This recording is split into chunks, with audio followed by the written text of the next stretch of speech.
Every nation has these big moments, right? Celebrations that pull everyone together, huge amounts of effort, resources, parades, festivals, just massive planning. But have you ever stopped to think, what happens when all that focus, all that energy on the celebration itself maybe creates shadows, places where public money, the funds meant for everyone, could potentially go astray? That kind of question is really central to what we're exploring today. We're diving into Papua New Guinea's upcoming 50th independence celebration. They're calling it the Golden Jubilee. Now, obviously, this is a massive deal for PNG, a really historic moment. But the research we've gathered raises some pretty serious concerns about how this huge event could potentially become a way to divert public funds. So to guide us, we've got quite a bit of material. There's a key analysis called PNG's Jubilee, a corruption risk forewarning. And we're looking at that alongside reports from the Auditor General's office there, some insights from Transparency International PNG, and reporting from various news outlets, Post Courier, news.com.au, ABC, The National. It gives us a pretty rounded picture. Yeah, absolutely. And our goal here for you listening is really to pull out the crucial insights from all these sources. We want you to understand not just what the risks might be, but maybe more importantly, why they're seen as so significant in PNG's specific situation.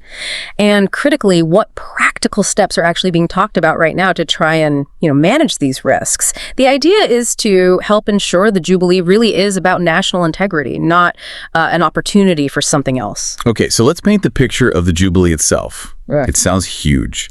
Papua New Guinea is planning this massive year-long celebration. Is that right? A full year. That's right. It kicks off September 16th, 2025, and runs all the way through to September 15th, 2026. And the peak, the real focal point, is a 3-day public holiday from September 15th to 17th, 2025. Wow. So think about the scale of that. Events all over the country, parades, festivals, plus all the logistics, travel, entertainment, maybe even building projects tied to it. It sounds like a colossal undertaking. It really is colossal. And that scale is part of the issue highlighted in the reports. So the government's acknowledged budget, right? K50 million kina. They've said K20 million is already out the door, with K30 million more to come. But here's the core concern from that analysis we mentioned. Given PNG's history, the documented corruption risks, issues with weak oversight, budgets that aren't always clear, the analysis basically predicts that this 50th celebration is likely to become a vehicle, a sort of pretext, to channel public money into private hands. That's the warning, unless some really extraordinary transparency measures are put in place, like right now. Right. And it's important to stress this isn't about trying to dampen the celebration itself. Nobody's saying PNG shouldn't celebrate this milestone. It's more about acknowledging the risks that come with such huge public spending, especially when you have these existing, let's say, governance weaknesses. It's about being realistic and trying to get ahead of potential problems. Okay, that makes sense. It's not about the what, but the how. So when you say the risk is so high, what specific things make this situation, this Jubilee in PNG, particularly vulnerable? What factors are coming together here? Yeah, it's definitely not just a vague worry. The sources point to a specific combination of factors. It's like several things are lining up to create this heightened risk environment. Okay, so first off, you've got the sheer complexity and length of the program. A year-long thing, events happening all over the country. The analysis calls this out. It creates many procurement windows.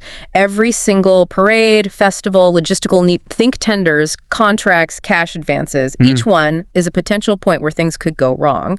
And rush timelines across such a broad program, that's classic pressure point territory for inflated prices, maybe side deals. There are lots of opportunities, basically. Exactly. Then second, there's the issue of opaque funding. We know at the top line, K50 million figure, and that K20 million is out. But interestingly, provincial governors have actually been publicly asking for more clarity. It seems provinces got lump sums, maybe K2 million each, for example, but without really detailed breakdowns of how that money should be spent. Okay, so just a block of cash arrives. Pretty much. And that lack of clear public line item budgeting makes it way easier to, relabel funds, move things around without anyone really noticing. It creates these sort of black boxes for spending.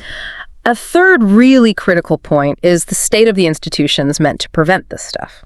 PNG has a relatively new anti-corruption body, ICAC, supposed to be the independent watchdog here, but unfortunately the timing is bad. Reports show ICAC has been, and I quote, mired in internal crises and leadership disputes. You read about injunctions, allegations flying back and forth, staff leaving. Oh, wow. So the very body meant to police this is struggling.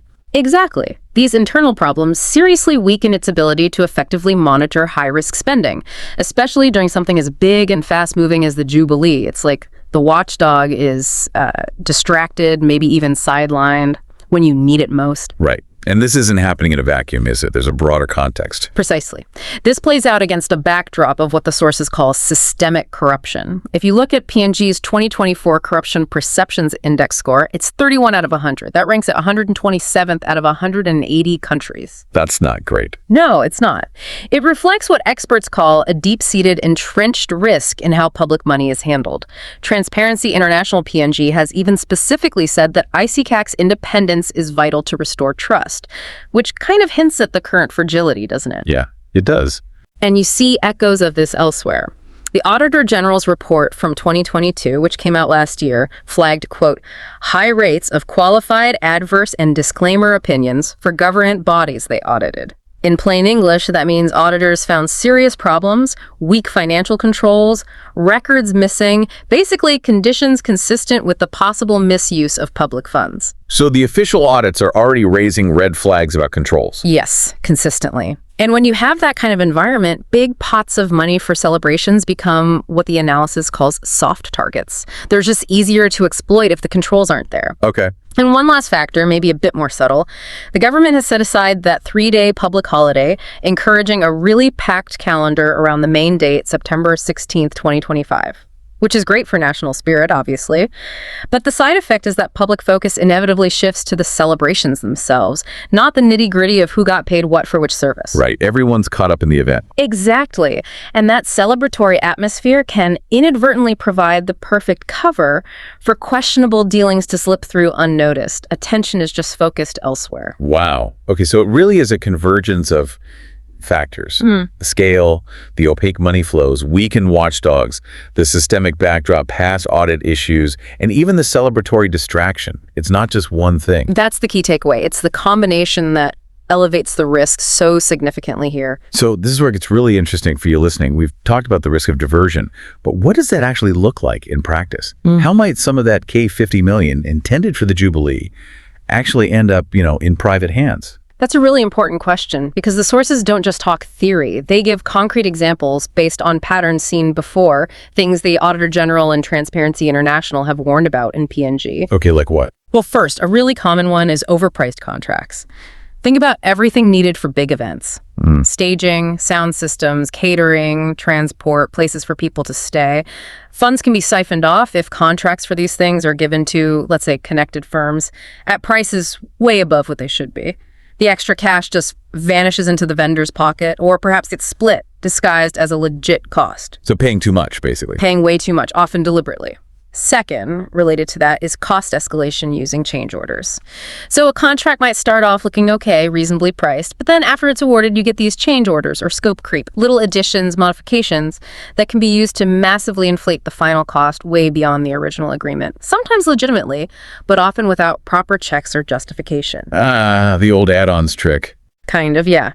Then there's the issue of poorly acquitted advances. Often, cash is giving out up front, especially for events happening out in the provinces or districts. An advance. If these advances are poorly acquitted, it just means there's no proper paperwork, no receipts, no real accounting to show how that money was actually spent. The money goes out, but the trail goes cold. Very hard to track. The proof of spending is missing. Exactly. And finally, something a bit different. Misappropriated assets.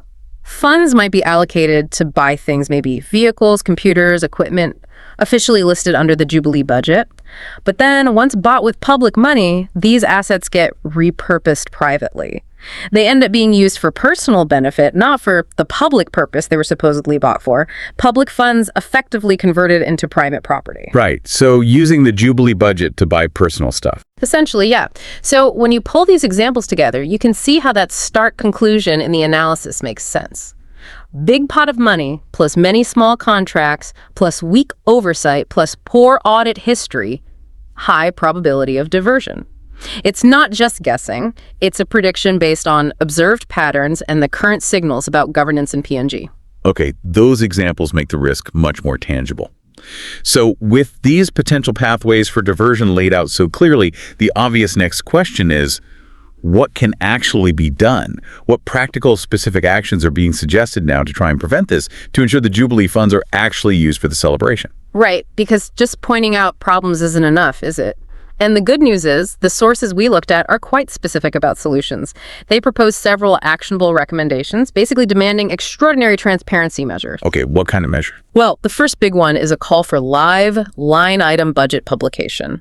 This isn't just a summary. It means the government, both central and provincial district levels, should publish a detailed real-time budget online. It should list every planned purchase, every contract, who the vendor is, how much it's worth, and what the expected delivery milestones are, making it all public granularly. So total visibility on the spending plan. That's the idea. Second, they recommend mandatory open tenders for any significant Jubilee-related contracts, say anything over K250,000. And crucially, it's not just holding tenders, but making all the bid prices public, along with summaries of how the winning bid was chosen. This brings competition out into the open, makes backroom deals much harder. Okay, competitive bidding in public. Makes sense. What else? Third, independent audits. The specific call is for the Auditor General's office to conduct both a pre-audit before major spending happens and a post-audit after the K50 million is spent. And importantly, the report from these audits should be made public by a fixed, guaranteed date. Provides that external check, both proactively and reactively. Right, an independent review before and after. Fourth, even acknowledging Ikeshiri's current struggles, the recommendation is to set up an ISACEC referral pathway. This could be a dedicated public email address or web portal just for tips about potential misuse of Jubilee funds. And ISACEC should commit to publishing regular statistics, maybe quarterly, on the tips received and cases opened. Even if capacity is limited, just the visibility might deter some potential abuse. It sends a signal that people could be watching. So creating a channel for whistleblowers, essentially, Yeah. and making it visible. Exactly. And finally, there's a strong push for the disclosure of all donations and sponsorships. Anything given toward the Jubilee, whether it's cash or in-kind support, should be publicly declared. This is vital to prevent hidden influence or conflicts of interest, where a donation might secure favorable treatment on a contract later on. Transparency needs to cover all incoming resources, not just the official budget. Those sound like very concrete, practical steps. It shifts from just identifying risk to proposing real safeguards. Yes, the focus is very much on actionable transparency. Well, this has certainly been a detailed deep dive. We've gone from the excitement and national pride surrounding PNG's Golden Jubilee to some really quite sobering, well-documented risks about public funds. But importantly, we've also landed on clear, actionable steps that are being proposed right now to try and safeguard that money and ensure transparency. It really underscores how even moments of great celebration need that careful, diligent oversight, doesn't it? It absolutely does. And it leaves us and you listening with a really provocative thought, I think. What happens when that powerful feeling of national pride meets institutions that might be, well, fragile? How can citizens, communities effectively hold power to account and demand transparency, even during these huge, complex, emotionally charged national moments? It's a question that resonates far beyond PNG, really. That's a powerful question to end on. Thank you for joining us on this deep dive today. We hope these insights give you food for thought about transparency, governance, and accountability wherever you happen to be. Until next time, keep digging deeper.